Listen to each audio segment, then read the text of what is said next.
Is your number on there? No. Loose enough. Hello?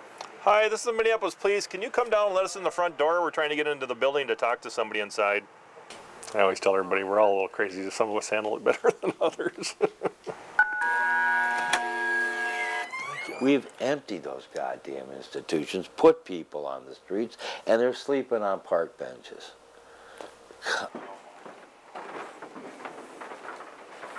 We're human beings just like, you know, everybody else.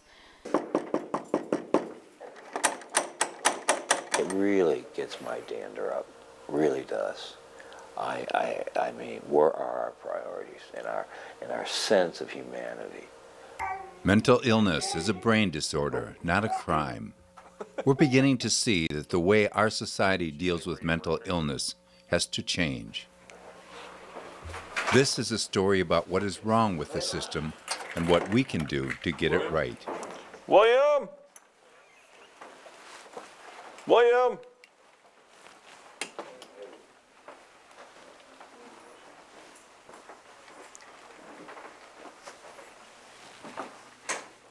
William?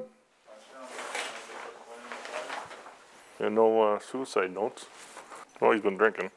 That's never a good thing. They've really developed expertise at doing... It is a public health challenge, and you know, the Surgeon General tells us that 1 in 5 Americans struggle with mental illness. Mark Anderson, director of the Barbara Schneider Foundation, tells the history that got us here. So we used to have huge state hospitals filled with people with serious and persistent mental illness. We closed those because pharmaceuticals were created, were invented, which allowed people to be stabilized and live in the community. And the feeling was people could live in the community, be more humane, and they could be supported with community-based mental health services. But what happened is we closed the hospitals, but we didn't develop an adequate community-based mental health system.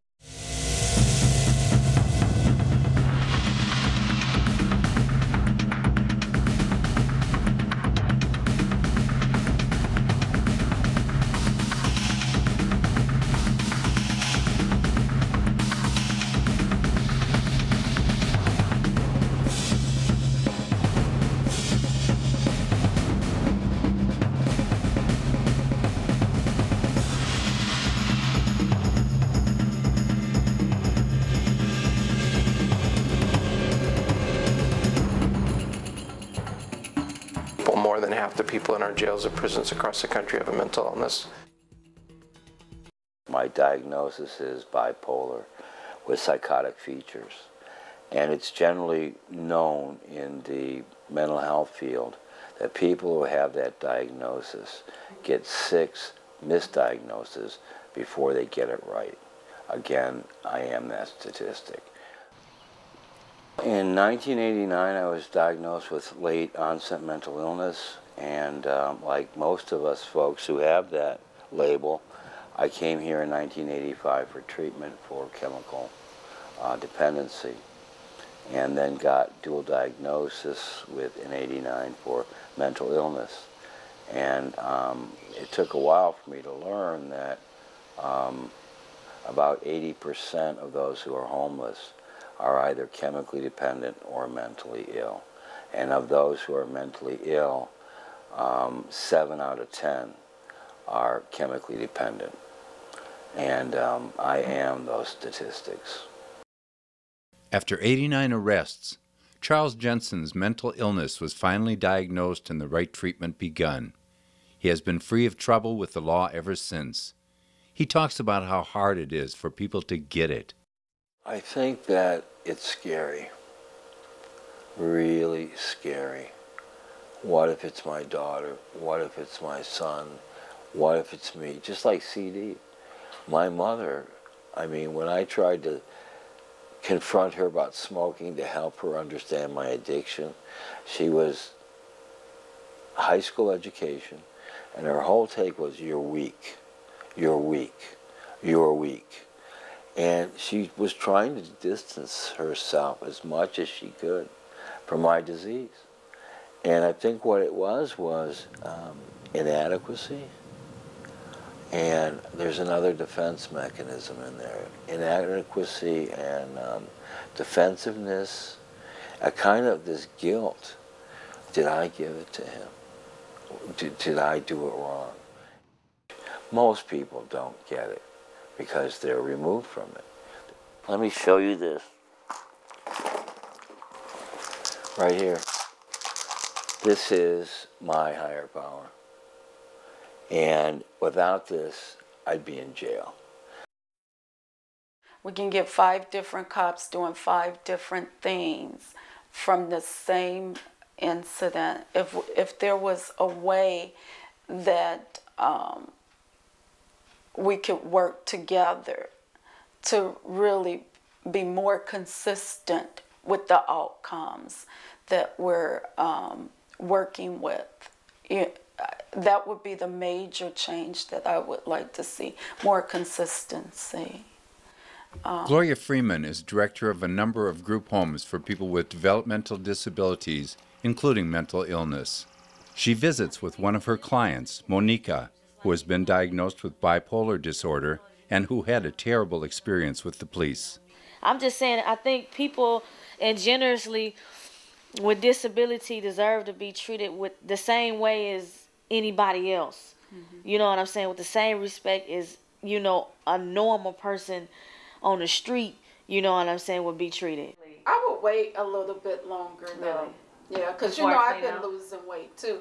And yeah. You got to try to just... It's like, we're smart people too.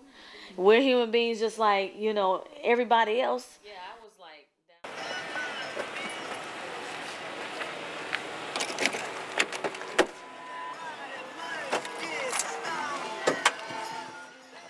Officer Paul Gillis is a member of the CIT, Crisis Intervention Team. We received some information that the male is having some depression issues and he's possibly suicidal. CIT teaches police to work more safely and sensitively with people who have mental illness. Car 36 all headed that call. So. When I first came out, I used to think crazy people were truly crazy, and I basically got them in my car and got out of my car as quickly as possible. Now that I'm CIT trained, I spend the time talking to them, finding out what their mental illness is, what kind of problems that they're having, the medications that they're taking. I'll ask questions on and ask them if they've talked to their doctor, if they don't like their medications, if they asked about switching their medications, trying a different medication, trying a larger dose, a smaller dose. A lot of them don't like the side effects of the medications. I ask a ton of questions. We're just trying to get the CIT out to everybody, trying to help everybody. After having the training, you start realizing these people are human beings and they just have a brain chemistry that's not functioning correctly, and with medications they can actually function normally. We used to use COP. Oh boy. And what you're going to do is put the goggles on. The sound will come through the earphones. Okay. Okay. And you're going to hold it right down here. And what you're going to experience is auditory and visual hallucinations. I'm going to send you on a bus ride, and you are a client with schizophrenia who has not taken your medication, and you're trying to... God, give me rights.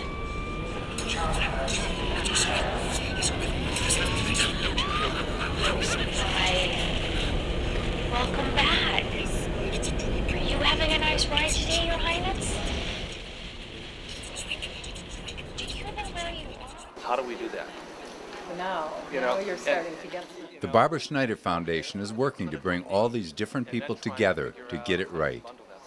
The more you involve professionals, the better chance we have of getting it right. The police are basically your last resort for everything. And there should be either more organizations or different organizations that actually go out and handle these type of calls so that the police don't have to respond. Because the one bad thing about the cops is when they go to a call like this, they're bringing their guns with, and the gun can always be taken away and used against them, or they may have to use it on the person that's mentally ill. Are you open? Are you willing to humble yourself, to take in some new information, to listen, to try to open something to your, open yourself up to something that may be frightening. We have to change the way we view mental illness. We have to change the way we view it in our communities, and accept people as a real person, as a human being with an illness, and stop identifying the person as the illness. I feel like we can get it right. We can get it right. If people are willing to really become open-minded or maybe a little crazy. Place Department 105. The last name is McGrath. The caller is his doctor who received some information that the male is having some depression issues and he's possibly suicidal.